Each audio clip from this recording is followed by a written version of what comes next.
इसके साथ साथ हमारे उद्यमी भी हैं,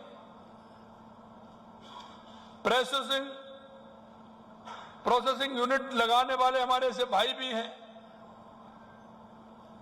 कोल्ड चेन भी उसमें आती है, तो हमारे गोदाम भी उसमें आते हैं। क्योंकि कृषि हमारा एक ऐसा विभाग है जो बहुत सारे लोगों को उसमें जोड़ करके, विभागों को जोड़ करके उसमें काम होता है। और हम चाहते हैं कि जब तक ये सभी किसान के साथ नहीं जुड़ेंगे तो किसान को पूरा लाभ उसका नहीं मिल पाएगा। किसान को उचित दाम भी मिले और उसको उसकी सुविधा भी मिले, हम इसके लिए काम कर रहे हैं। आज इस मोतियों के नगर हैदराबाद में आप सभी एकत्रित हुए हैं, मेरा मन बड़ा प्रसन्न है, क्यों कई यात्रा मैंने हैदराबाद की हैं, राजस्थान में भी किए हैं, बीच में भी आई सिटी के लिए मैं आया था। यहां प्रवासी भाई तो हैं ही, लेकिन यहां के लोगों का सहयोग बहुत आवश्यक है। और इसलिए मैं चाहता हूं कि यह बहुत ही महत्वपूर्ण हमारा ये रोड शो है। हैदराबाद दुनिया का सबसे बड़ा आईटी हब है, साइबराबाद के रूप में अपनी पहचान बना चुका है। यहां तकनीकी, कृषि, नवाचार, उद्यमिता एक साथ मिलकर विकास के नए आयाम स्थापित कर रहे हैं। विशेष रूप से हैदराबाद में विकसित हो रहा है एग्री इनोवेशन इकोसिस्टम, जैसे agri startup, drone technology, precision farming, food processing. देश के कृषि भविष्य को दिशा देने का काम हमारा ये हैदराबाद कर रहा है। यहां international crops research institute for the semi arid tropics भी है, जैसे पृथ्वी से सूखे क्षेत्रों के लिए फसल अनुसंधान और टिकाऊ कृषि मॉडल पर काम कर रहे हैं। बाजार, दालें और कम पानी में उगने वाली फसलों पर यहां महत्वपूर्ण शोध हो रहा है। यह राजस्थान के लिए बहुत आवश्यक है, क्योंकि राजस्थान में आप देखते हैं बारिश की स्थिति क्या रहती है, लेकिन पिछले 2 वर्ष से ईश्वर की मेहरबानी है, हमारे यहाँ अच्छी बारिश हो रही है। और देश के यशस्वी प्रधानमंत्री नरेंद्र मोदी जी के नेतृत्व में राजस्थान के अंदर पानी की बड़ी बड़ी योजनाएं भी चल रही हैं। आप देख सकते हैं 2 साल के अंदर हमारी सरकार ने पानी के क्षेत्र में बहुत बड़ा काम किया है। आज हम हमारे राम जल सेतु ERCP की बात करें तो 26,000 करोड़ से ज्यादा के काम हमारे अभी चल रहे हैं, और उस योजना में 90,000 करोड़ लगने वाले हैं। शायद ये इतनी बड़ी योजना है कि आज की राजस्थान की ये सबसे बड़ी योजना है, 17 जिलों की योजना है। इसी के साथ साथ ही 10,000 करोड़ रुपए की हमारी देवास स्कीम, सोम कमलाम से लेकर के हमारा पानी जवाई बांध में कैसे जाए उसके लिए 8,000 करोड़ रुपए की स्कीम, हमारा यमुना समझौता हुआ है उसका DPR बन रही है, लगभग 32,000 करोड़ रुपए की योजना वो हमारी आ रही है। इंदिरा गांधी गंगा नहर के लिए पानी के लिए हमने 5,000 करोड़ रुपए हमने उसमें दिया है, उसका काम भी हमारे यहाँ चल रहा है। अगर ब्राह्मणी नदी की बात करें तो वो भी योजना हमारी काफी बड़ी है, वो भी हमारे धरातल पर आने वाली है। यानी राजस्थान के अंदर संपूर्ण जिले में हमने पानी के लिए काम कर रहे हैं, क्योंकि जो किसान की आवश्यकताएं जो विभाग हमने बताए उसी के अनुरूप हमने जब राजस्थान में हम सरकार में आए थे तो हमने एक रोड मैप बनाया था उस रोड मैप के माध्यम से हमारा राजस्थान कैसे आगे बढ़ सकता है, हम लगातार, हमारी सरकार उसके लिए काम कर रही है। मैं कह सकता हूं कि राजस्थान में बिजली की बड़ी समस्या थी, लेकिन हमने कहा था कि 2027 तक राजस्थान के अंदर हम किसान को दिन में बिजली देंगे। हमने अभी तक 24 जिलों में दिन में बिजली देना प्रारंभ कर दिया है। आने वाले समय में राजस्थान के सभी जिलों को हम दिन में बिजली देंगे, किसान को पूरी बिजली देंगे, उद्योग को पूरी बिजली देंगे, उपभोक्ता को पूरी बिजली 24 घंटे देंगे। और हमने 2 साल के अंदर 8,771 मेगावाट बिजली उत्पादन की है। और हम कह सकते हैं कि हमने कहा है कि 2027 में हम ऊर्जा के क्षेत्र में आत्मनिर्भर हो जाएंगे। और मैं आपको ये भी बताना चाहता हूं कि हमारा किसान भी अन्नदाता के साथ ऊर्जा दाता भी हमारा किसान बन रहा है। मेरे भाइयों, लगातार हम इसमें काम कर रहे हैं। उत्पादकता और आय बढ़ाने का मजबूत आधार हम बना रहे हैं। कृषि, जैव प्रौद्योगिकी, बीज विकास, वैल्यू एडेड प्रोडक्ट के क्षेत्र में वैश्विक निवेश आकर्षित हो रहे हैं। हैदराबाद की सबसे बड़ी ताकत यह है कि इसने लैब टू लैंड की दूरी को कम किया है और रिसर्च सीधे किसान तक पहुंच रही है। आपका यह प्रयास बहुत ही अच्छा है। इस मॉडल को हम राजस्थान में और मजबूती से लागू करना चाहते हैं, जिसमें आपके सहयोग की बहुत आवश्यकता है। मुझे विश्वास है कि आपका सहयोग हमें पूरा मिलेगा। हम एग्रीटेक स्टार्टअप को बढ़ावा दे रहे हैं, डिजिटल एग्रीकल्चर मिशन और किसानों को मार्केट से सीधे जोड़ने की पहल भी हम कर रहे हैं। राजस्थान में हम बीज उत्पादन, ऑर्गेनिक फार्मिंग, एग्री प्रोसेसिंग के बड़े हब विकसित करना चाहते हैं। राजस्थान के कई उद्यमी परिवार और कर्मयोगियों ने भाग्यनगर, हैदराबाद को अपनी कर्म भूमि बनाया है। मैं इस शहर की प्रगति में वो योगदान उन्होंने दिया है। आज भी यहां का मारवाड़ी समाज हैदराबाद की अर्थव्यवस्था और संस्कृति का अभिन्न हिस्सा बन चुका है। मैं हमेशा कहता हूं कि इस मारवाड़ी की खासियत है, और वो खासियत यह है कि जहां भी उसकी कर्म भूमि होती है, वो कर्म भूमि के लोगों के साथ मिलकर और भाईचारे के साथ काम करता है। वो कर्म भूमि की भी उतनी चिंता करता है और मातृभूमि की भी चिंता करता है। और राजस्थानी मेरे जो मारवाड़ी भाई हैं, उनकी एक खासियत और है कि वो सामाजिक सरोकार के कार्यों से भी जुड़ करके काम करता है। जहां भी वो रहता है, वो निश्चित रूप से उसके मन में जो राजस्थानी संस्कृति के जो उसके विचार हैं, उसके अंदर जो शक्ति और भक्ति की धरती का भाव है, जहां भी वो रहता है, उसकी वो खुशबू बिखेरने का काम करता है। इसलिए कर्म भूमि के अंदर भी सामाजिक सरोकार से मिलकर के वो रहता है।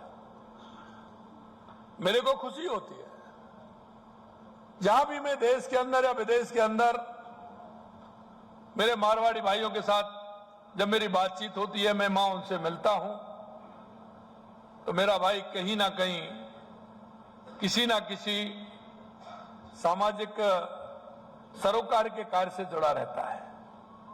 चाहे वो मंदिर का हो, चाहे वो शिक्षा का हो, चिकित्सा का हो, गौशालाओं के कार्य हो, किसी के सामाजिक क्षेत्र में सुविधाएं, पानी की, प्याऊ की, पक्षियों की सेवा की, पशुओं की सेवा की, बुजुर्गों की सेवा की, ऐसे काम में वो मन से जुड़ करके काम करता है। इसलिए जहां भी जाता है, वो अपने कर्म से और विवेक से और मेहनत से अपना स्थान बनाता है। मेरे भाइयों, मैं आपसे भी इतना कहना चाहता हूं कि जो हमारे मारवाड़ी भाई है, कोई 50 साल पहले, कोई 100 साल पहले, कोई 150 साल पहले, कोई 200 साल पहले वो यहां आए थे। कई लोग उद्योग करने के लिए, व्यापार करने के लिए आए थे, तो कई लोग परिस्थितियों में आए थे। लेकिन किसी भी स्थिति में आए, उन्होंने अपना स्थान जहां भी वो गए, उन्होंने उस कर्म भूमि से जुड़ करके अपनी मातृभूमि की पहचान बनाने का काम उन्होंने किया है। मेरे भाइयों, आज भी आपके मन में मातृभूमि के प्रति बड़ी भाव रहता है, और मैं देखता हूं कि साल में कम से कम 1-2 बार तो आपको अपनी मातृभूमि में आना ही पड़ता है, क्योंकि आने के कई कारण भी हैं। अगर आप बेटी की शादी करेंगे तो भी आप आएंगे, आपके पोता और पोती घर में जन्म लेंगे, वो आएंगे तो भी आप आएंगे। और आप सभी ने बना रखा है कि आप अपने नवरात्राओं में माता के दर्शन करने के लिए आते हैं, क्योंकि राजस्थान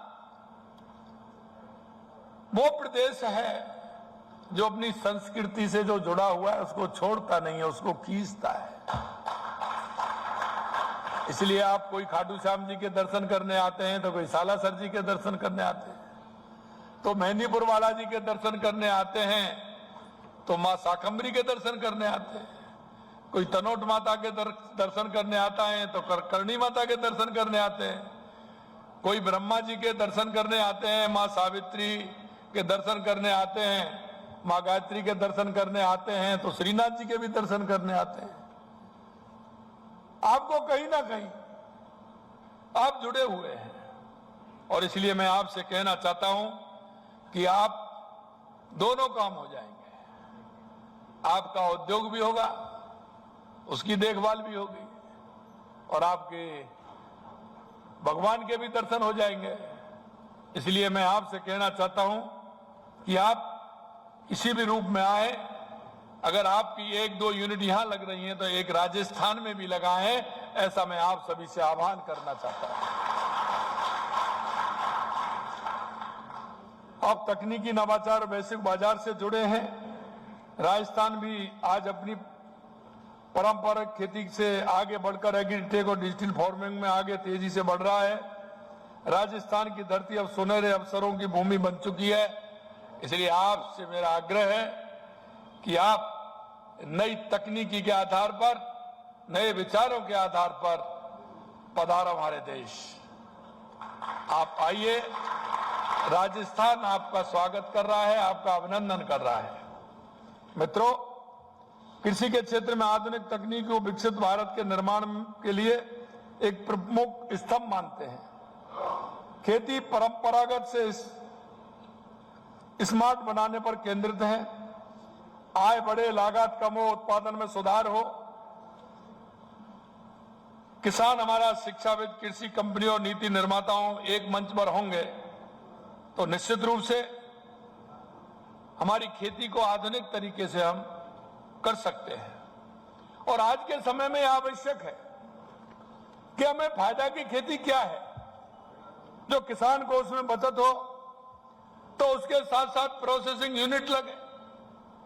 क्योंकि राजस्थान वो प्रदेश है, अगर आप देखेंगे कई फसलों में तो वो पहले नंबर है, लेकिन वहां अलग अलग जिलों में अलग अलग क्रॉप होते हैं। अगर मैं जालौर की बात करूं तो वहां जीरा उत्पादन होता है, तो क्या हम जीरे की कोई प्रोसेसिंग यूनिट वहां नहीं लगा सकते? ईसबगोल वहां पैदा होता है, धनिया वहां पैदा होता है, अजवाइन राजस्थान के अंदर पैदा होती है, सौंफ राजस्थान के अंदर पैदा होती है। यानी कि ये मानिए मसालों पर तो एक अधिकार है, वहां लहसुन भी होता है तो प्याज भी होती है। अगर आपको आवश्यकता है तो प्रतापगढ़ के अंदर हींग भी होती है। ये सारे मसाले राजस्थान के अंदर बड़ी मात्रा में होते हैं। तो क्यों ना उसकी प्रोसेसिंग यूनिट लगा करके हम उसको मार्केट बनाएं, उस किसान को भी फायदा दें और उद्यमी उसका फायदा ले। इसी तरह से अगर मैं बात करूं तो मक्का हमारा बांसवाड़ा डूंगरपुर में पैदा होता है, सोयाबीन हमारे यहाँ पैदा होता है, बीकानेर के अंदर मूंगफली होती है, तो गंगानगर हनुमानगढ़ के अंदर चावल भी होता है, गन्ना भी होता है, तो वहां किन्नू भी पैदा होता है, जैसलमेर के अंदर खजूर पैदा होता है, तो बालोतरा और बाड़मेर में अनार पैदा होता है, तो सवाई माधोपुर के अंदर अमरूद होता है। इन सारी चीजों को मैं इसलिए आपको कहना चाहता हूं कि राजस्थान के अंदर ये सारे उत्पादन होते हैं, इनको हमें बढ़ाना भी चाहिए और प्रोसेसिंग के माध्यम से हमारे को बाजार भी उसमें बनाना चाहिए।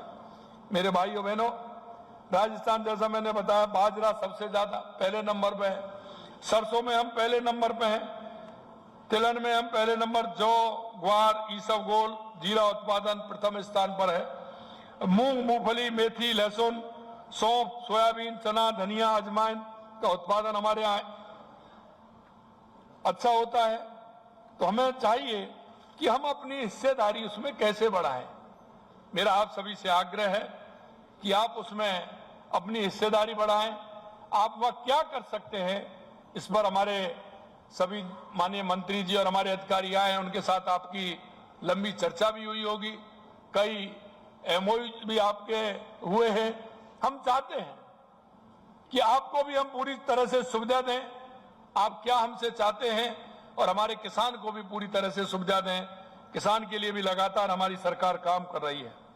पिछले राजस्थान में एग्रीकल्चर के क्षेत्र में 44,000 करोड़ रुपए के 2,539 एमओयू हुए थे।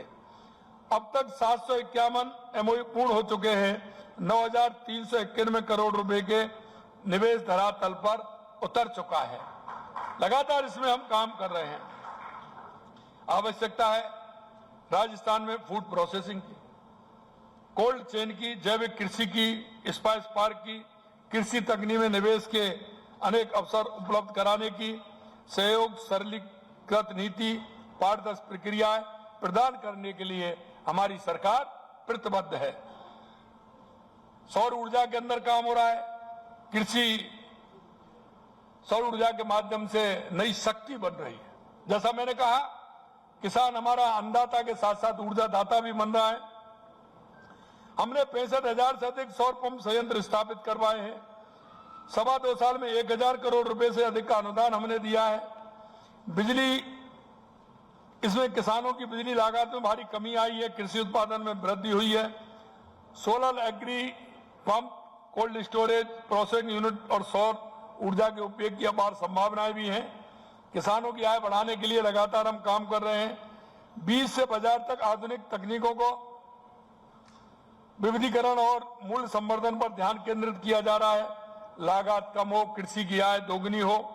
प्राकृतिक खेती, पशुपालन, मत्स्य पालन, मधुमक्खी पालन, झींगा पालन, ये काम हमारे राजस्थान में हो रहा है। हम चाहते हैं कि इनमें भी आप अपना उद्योग लगाएं, इसमें भी आप आगे आएं।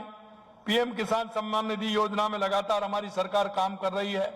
पहले हमारी केंद्र सरकार 6,000 रुपए माननीय प्रधानमंत्री जी के नेतृत्व में 6,000 रुपए देते थे।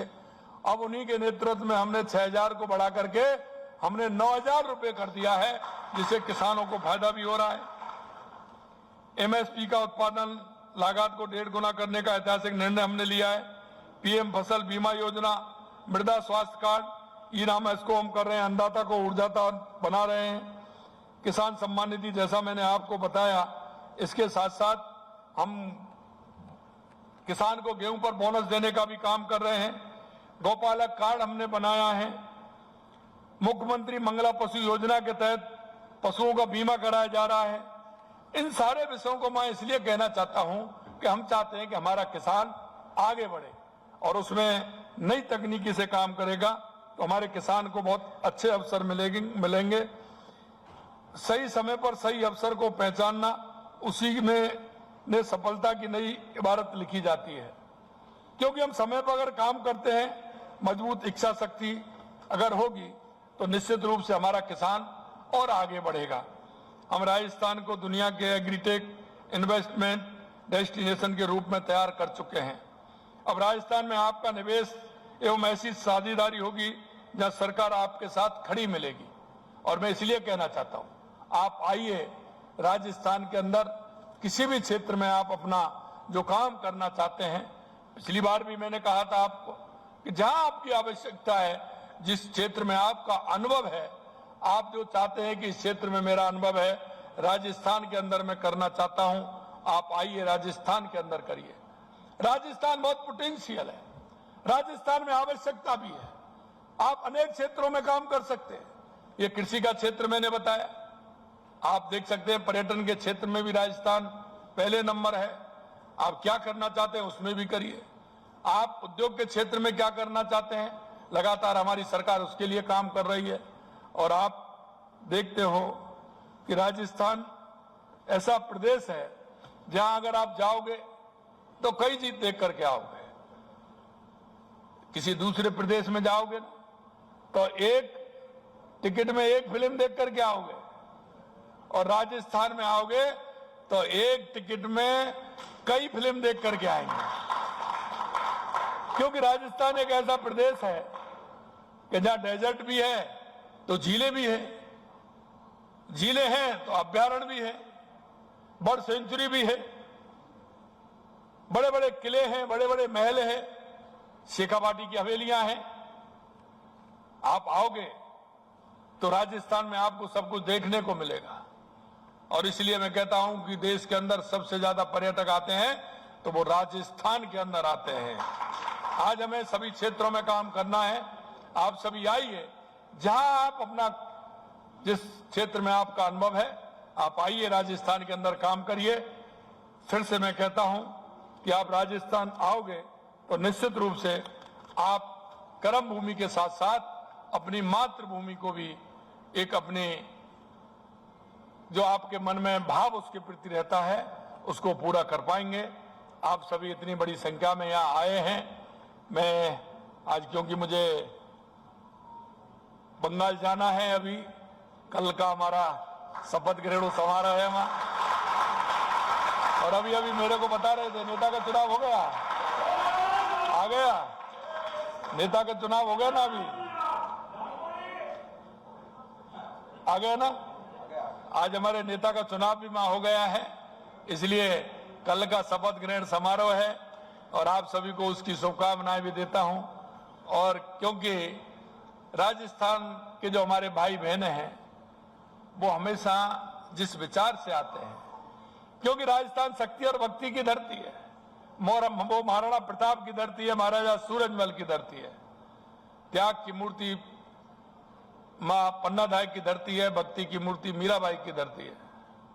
अपने आप को पर्यावरण के लिए समर्पित कर दे ऐसी मां अमृता देवी की धरती है। इसलिए आप राष्ट्रवादी भाव को लेकर के चलते हैं। और आज बंगाल के अंदर जिस तरह से राष्ट्र को लेकर के, राष्ट्र की एकता और अखंडता को लेकर के एक जो सरकार बनी है, कल उसका शपथ ग्रहण समारोह है, उसके लिए आपको बहुत बहुत बधाई, बहुत बहुत शुभकामनाएं। आप सभी को बहुत बहुत धन्यवाद। जय हिंद, जय भारत, जय राजस्थान। पधारो हमारे देश।